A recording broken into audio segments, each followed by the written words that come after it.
Bienvenue à cette revue des marchés boursiers Cachemire du lundi 25 novembre 2024. Vert partout aujourd'hui, à l'exception du TSX à Toronto, qui a fini 34 points en baisse, 25 410. Mais pour le reste, aux États-Unis, c'est vert. On en avait parlé ce matin dans le segment d'avant-marché boursier. Le Dow Jones, 440 points de hausse.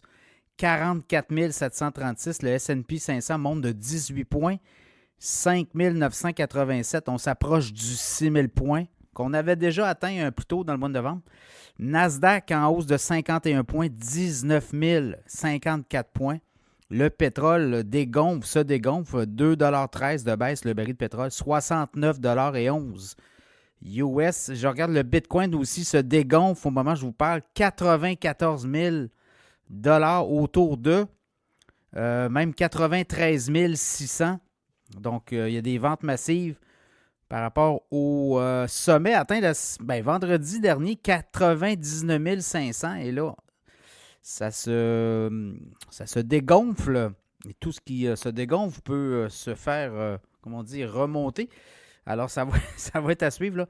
Là. Dans le cas du Bitcoin, au niveau de l'or, au niveau du prix de l'or, aujourd'hui, ça a baissé aussi de 91,60 $, 2624,30 $. On prend les profits.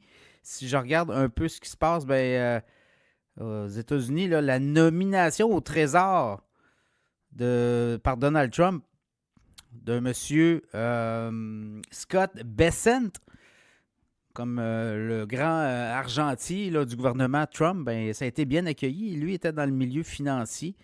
Et on dit que sa nomination va rassurer un peu tout le monde. Lui, pas très, très axé là, sur les tarifs. En tout cas, on dit que oui, il a l'intention de suivre le plan de match de Donald Trump, là, mais très posé. Donc, ça a rassuré tout le monde.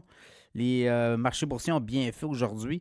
Je regarde en tant que les chiffres, quand vous regardez un peu les stocks qui ont marché, Bath and Body Works, j'en ai parlé ce matin, là, les actions ont monté de 16 %. Robinhood aussi, 7 %, ça a très bien été. C'est Morgan Stanley qui a révisé à la hausse ses prévisions sur le titre de Robinhood. Macy's a baissé de 3 %. Alors, on manque les prévisions. Puis là, je regardais d'après-marché, les résultats d'après-marché. Zoom a de très bons résultats financiers.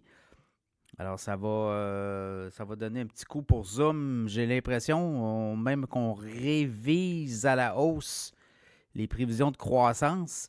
Si je regarde demain, là, les résultats financiers qu'on va avoir, Dell va être là, Kohl's dans le commerce au détail, CrowdStrike, Best Buy, Macy's demain, Dick's Sporting Goods, il y a beaucoup de commerce au détail, HP, on a Urban Outfitters aussi, Iris Energy. Donc, voilà, demain, d'autres résultats financiers.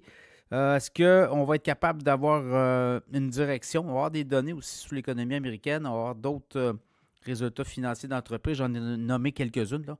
Donc, demain est un autre jour, comme on dit. Mais là, pour l'instant, tout brille, tout va bien.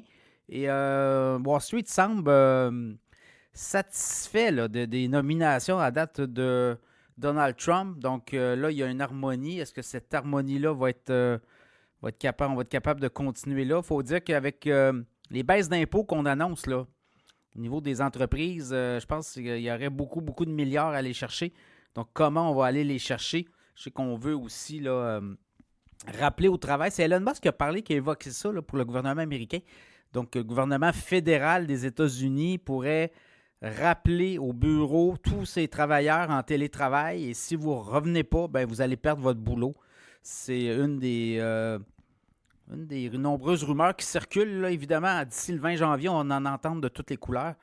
Mais le 20 janvier, on va voir des décrets se signer à une vitesse grand V et on veut améliorer de beaucoup la performance, notamment la performance des fonctionnaires, la productivité.